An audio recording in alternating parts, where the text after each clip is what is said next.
nomthwakazo omuhle siyalamukela njalo kwesinye isiqephu sethu sezindaba ngumsakazo we-Citizens Movement Radio. Namhla kungoLwesibili zimbili kuMabasa ngomnyaka ka-2025. Indaba lizethulelwa nguKhethiwe Chuma. Kwesihamba phambili namhlanje.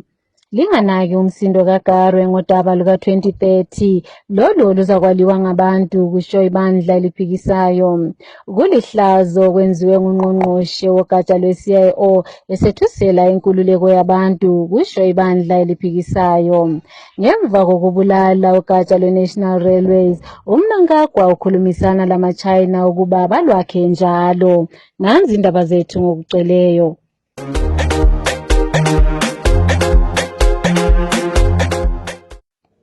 Usomlomo webandla eliphikisayo kanti njalo wayengumthungameli wenhlanganiso eyayisaziwa ngokuthi iThajamuka usexwayise ibandla leZANU-PF ngodaba luka-2030 ukuba luzakwaliwa izakhamizi. Inkulumo kaMkhwananzi iza ngemva kokuba umlingani ka-Emmerson Mnangagwa uDaniel Garwe uye waphinda inkulumo yakhe yokuba bafuqa ukuba kudluliselwe phambili ukhetho lomnyaka ka-2028 ukuze bavumele uMnangagwa abuse kube ngumnyaka ka-2030. uMkhwananzi uye wathi inkulumo kaGarwe ayikho emthethweni ayihambisani lesisekelo sombuso kanti njalo iphambanisa ukuqhuba kwelizwe. Ake sizweni uMkhwananzi ekhuluma.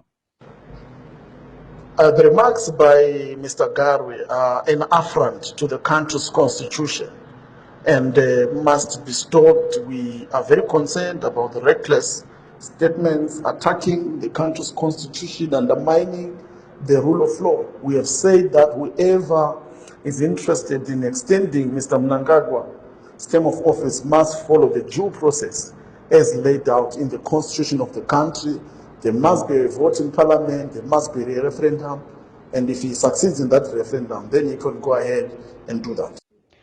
Ungqongqoshe wokuvikela kwelizwe uLovemore Mathuke usesolwe kakhulu libandla eliphikisayo lalabo abalwela amalungelo abantu ngemva kwenkulumo yakhe ayethule kumabonakude esethusela labo abachothoza uhulumende. Isiphathamandla sebandla eliphikisayo uSam Gondongwe uye wathi kulihlazo ukuba ungqongqoshe okhangela ngezokuvikeleka kwabantu ethusele njalo abantu labo abasebenzisa ilungelo labo ukuba bakhulume ngabakuzwayo.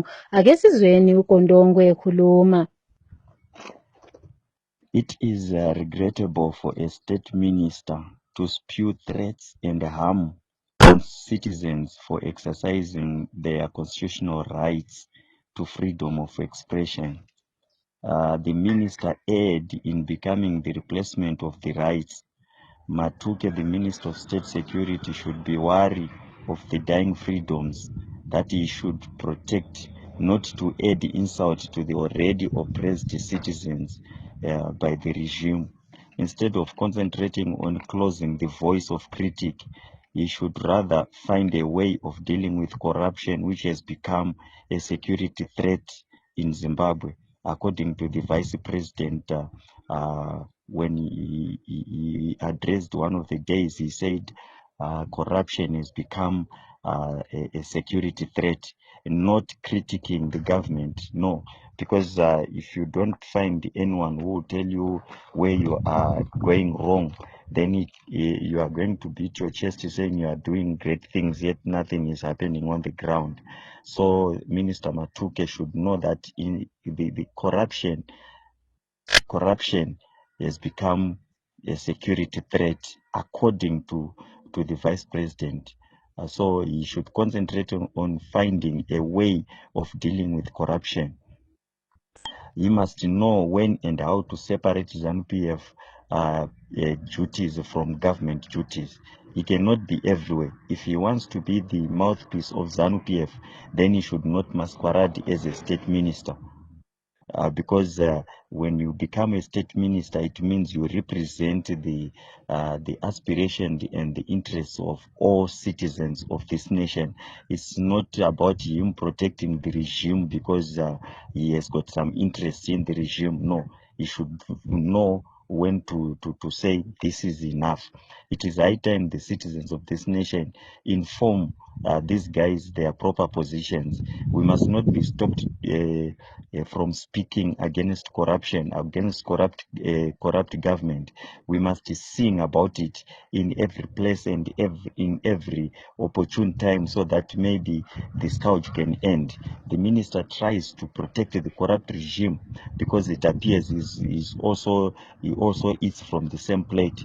We need new leaders who know how to separate party business from government duties.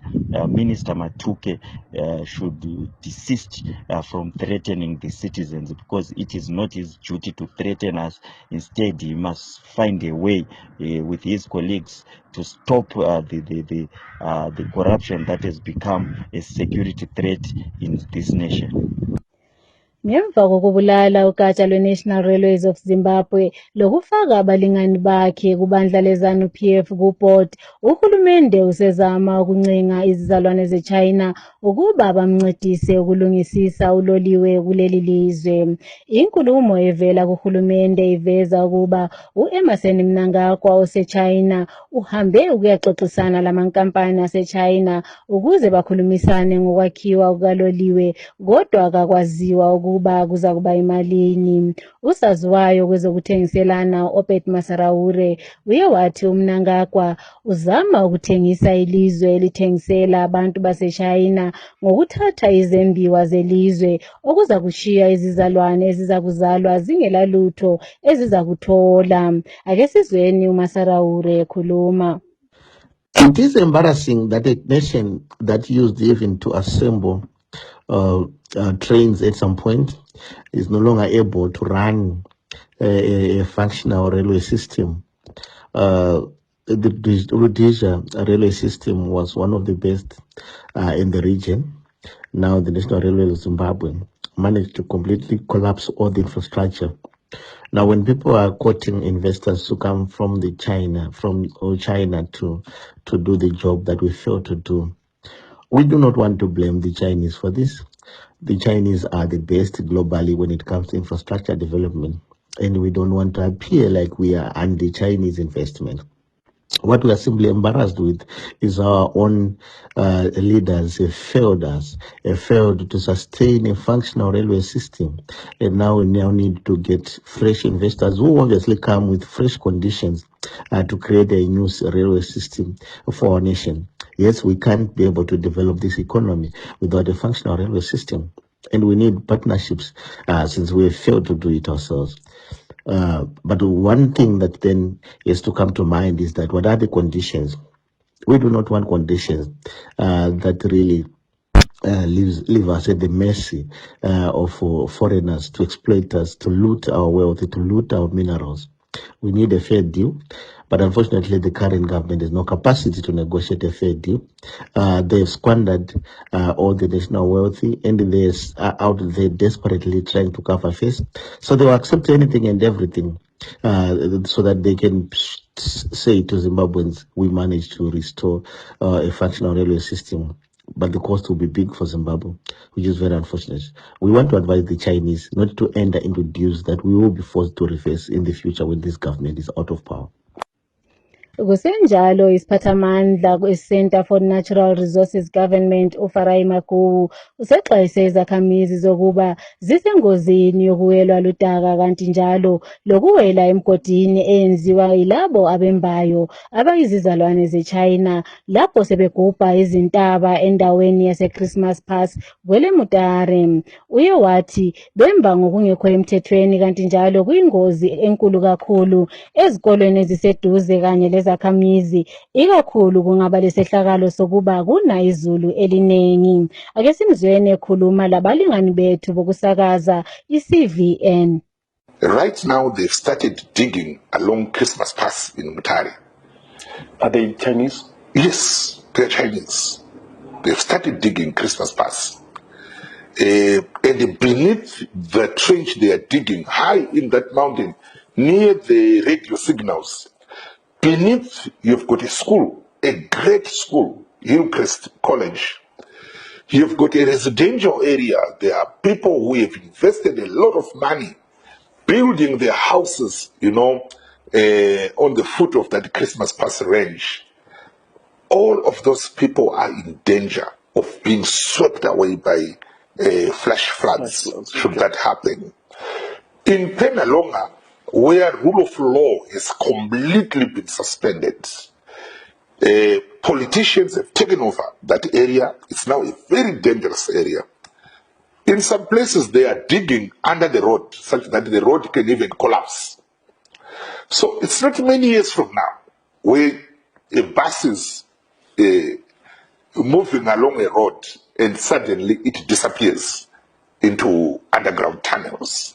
Already we are seeing that in Kwekwe, where in one place, a classroom collapsed because there's a lot of mining going on there.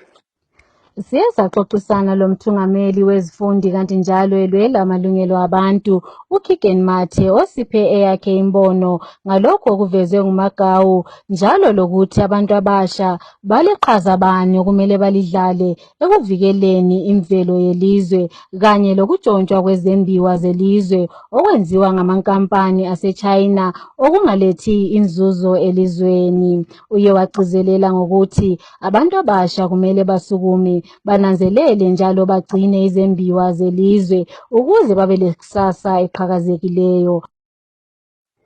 Igqwetha lelizwe uVirginia Mabhiza usephakathi kwemilomo yabantu ngemva kohambo abelalo lwe-Emmerson Mnangagwa lapho abeyingxenye yalabo abehambelaye kwele Vatican. Abasolayo bathi uMabhiza njengegqwetha lelizwe akalakho ukuba ahambisane lo mongameli kuhambo zakhe zangaphandle kwelizwe. Ngokujayelekileyo umongameli bekumele aphelekezelwe ngungqongqoshe okhangelwa ngendaba zangaphandle kwelizwe labambalwa abamvikelayo. Kodwa uMnangagwa waziwa ngokuthwala uquqaba labantu edlalisa imali zomthelo ezibhadalwa ngabantu. Owayengungqongqoshe wezindaba zangaphandle kwelizwe ngesikhathi sombuso kaRobert Mugabe, uWalter Mzembi, kubikwa engaphilanga kuhle ejele. UMzembi owancitshwa isibambiso ngumantshi kanye lenkantolo ephezulu wetheswa amacala okuphatha umsebenzi wakhe ngobudedengu ngesikhathi esasembusweni. Unozindaba owaziwayo uHopewell Chinono uye waveza emakhasini akhe okuxhumana ukuba uMzembi wakhwangwa ngulo wayelilunga letale lephalamende uThemba Mliswa kanye lalowo wayeziphathe kugatsha lwe-CIO u-Isaac Moyo lapho abamthembisa khona ukuba u-Emmerson Mnangagwa usezimisele ukuba baxoxisane. Lo ongudidisi wombuso wesibili uWicknell Chivayo uqhubekela phambili ngokuphisana ngezimota kanye lemali kulabo bantu abacabangela ukuba basebenzisana lo Emmerson Mnangagwa kanti njalo ezama ukuba bavumelana lodaba luka-Emmerson Mnangagwa lokubusa ngodlakela. Izolo uChivayo uye wanika u-Apostle Rodney Chipoera owensonto ye-Kingdom Prosperity Ministries i-Toyota Land Cruiser 300 series kanye lemali engange-100,000 etoleni leMelika.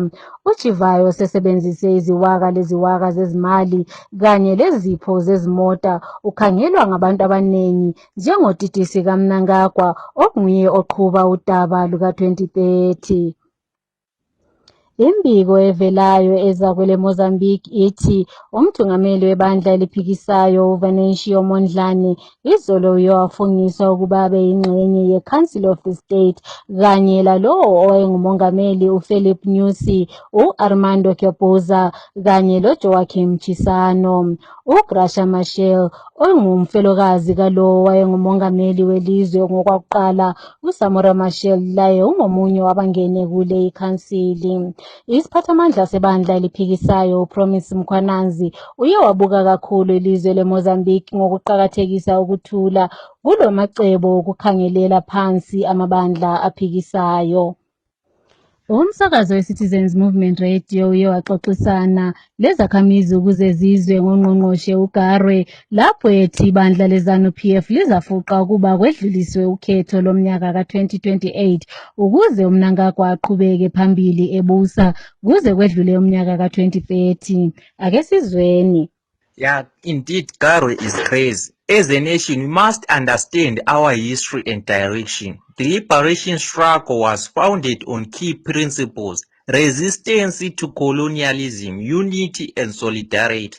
democracy and human rights, and good governance. However, the current regime has deviated from those principles, oppressing citizens and prioritizing self-interest over national progress. The founding fathers and mothers envisioned a just, free, and democratic society built on one man, one vote. Instead, we have seen a betrayal of these values, with the government failing to abide by the Constitution and founding principles. The regime's actions, such as potentially postponing the 2028 elections, demonstrate a clear disregard for democracy and human rights.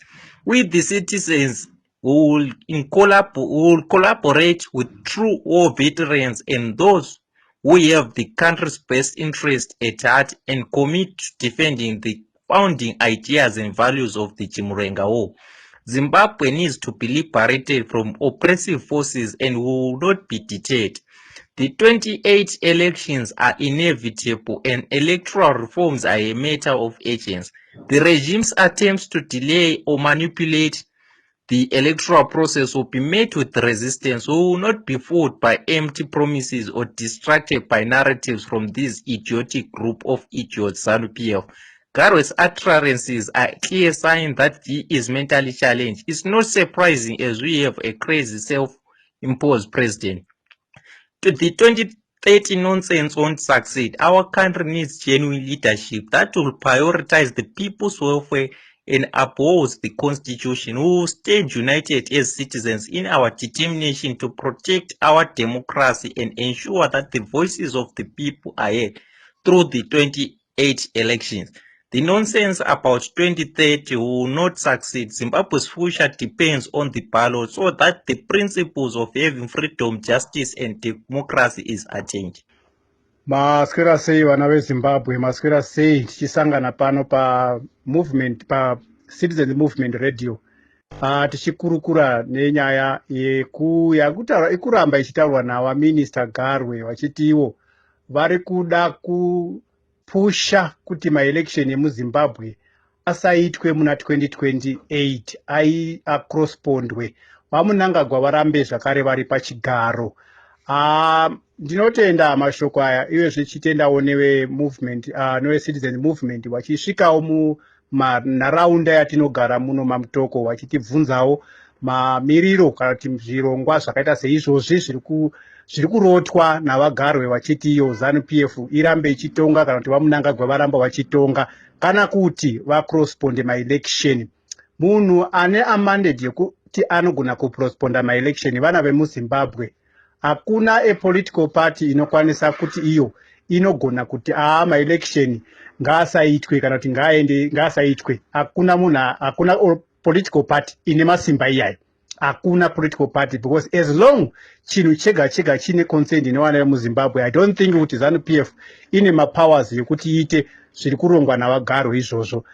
Kungori kurotawo kungoti kana munhu akarara anogona kurota munhu ari kune imwe nyika. Saka ari kune imwe nyika iye anenge akutozvona kuti ndo kwaari, but aiwa angorota kuti arota ari kuAmerica, but haasi kuAmerica ari muZimbabwe. Saka ndozvikuita vana vagarwe vari kurota vachifunga kuti maelection achacrosspondwa, because vana vemuZimbabwe vakabvumirana kuti nyika ino inotongwa for 5 years, then 5 years zichikwana tienda kumaelection. Saka zvokucrossponda zvandizoti vari kuzvinonga kupi vana vagarwe. Munoziva kune vamwe maministers anoqualify to be a minister. But if you look, Mr. Garwe is not qualified to be a minister. Zvinotodinetsawo kuti anomboiri minister, zvakambofamba sei kuti ave minister. But to be honest, he is not qualified to be a minister. Anditi mano kuti aiye kuti ni minister are responsible to save the people of Zimbabwe. He was not supposed to say we are planning to push it or to correspond the election in 2018 to beyond 2028. Andifunga kuti zvinoitwa nemunhu anofunga izvozvo, but idambudziko nderokungoti chete nyika ino iri kubiwa, nyika ino iri kutorwa se personal property yoma individuals ari munyika. ari kuti iwo zvavari kuita zviri kugutsa vana vavo but hazvisi kugutsa Zimbabwe as a whole. People of Zimbabwe that are suffering, people of Zimbabwe that are living the country each and every day, but izvozvo havazvione just because havazi vana vavo vari kubuda munyika iyoyo. Saka tiri kuramba zviri kutaurwa izvozvo kuti aiwa hakuna zvakadaro, vana veZimbabwe ndivo chete vanokodzera kuti ngati corresponde kana kuti ngatisa corresponde, kwete kuti individual or any political parties aina mapowers akadaro. Thank you very much. God bless you. Tinotenda zvikuru nekufamba muchibvunza maviews evanhu vemuZimbabwe kuti chii zvamunenge muchifarira nezvatisingafarire. Thank you very much. Umdlali waphakathi uShaun Fusire usewethula inkulumo echasisa ngezizathu zakhe ezimenze wangahlanganeli leqembu lesizwe. Lo odlalela iSheffield Wednesday phakathi uye wathi imbiko ethulwa ngonozindaba ukuba walile ukuza elizweni nge-economy class kungamanga. UFusire uye waveza ukuba wayezinikelela ukuba abhatalele intengo yeframachina ngemali leyi ayikweletwa inhlanganiso yeZIFA, kodwa kwakusazanga kwaba ukukhulumisana okwabakhona kuvela kwinhlanganiso yeZIFA. Lo umdlali olethalenta elikhulu uye wazimisela ukuba uza kudlalela isizwe nxa eza kubizwa njalo. Kusenjalo abadlali bama-Warriors sebeqalile ukube behlanganyela ukulungiselela imidlalo yabo abazadlala leBenin ngoLwesihlanu. Imidlalo le iza kudlalelwa e-Ivory Coast e-Alassane Ouattara. Iza kuqala ngehola lesihlanu ngesikhathi salapha ekhaya. Ama-Warriors aza kudlala leRwanda njalo eSouth Africa ngoLwesibili. Umdlalo lo uza kudlalelwa enkundleni ye-Orlando eJohannesburg kanti njalo ikhangelelwe ukuba iqale ngehola lesithathu ngesikhathi salapha ekhaya. Thina lapha kumsakazo we-Citizens Movement Radio sithi halala ama-Warriors halala. Ukuthengiselana kwabadlali emaqenjini aseNgilandi kuye kwavalwa izolo. Iqembu elikhulu laseLiverpool lithenge lo oweNewcastle uAlexander Isak ngemali engange-£126 million. Abanye abathengiweyo ngulo waseNewcastle ovela kwele DRC uYohan Wissa ovelele kuBrentford ngemali engange-£55 million. Isizalwane saseSenegal odlalela phambili uNicholas Jackson uye wahlanganyela iqembu leBayern Munich evela kuChelsea ngokweboleka kanti njalo usengathengwa. iManchester United yona iye yathenga uSean Lamens evelela kuqembu leRoyal Antwerp, kwathi iTottenham yona yathola umdlali waphambili kuqembu lePSG uRandal Kolo ngesikwelede.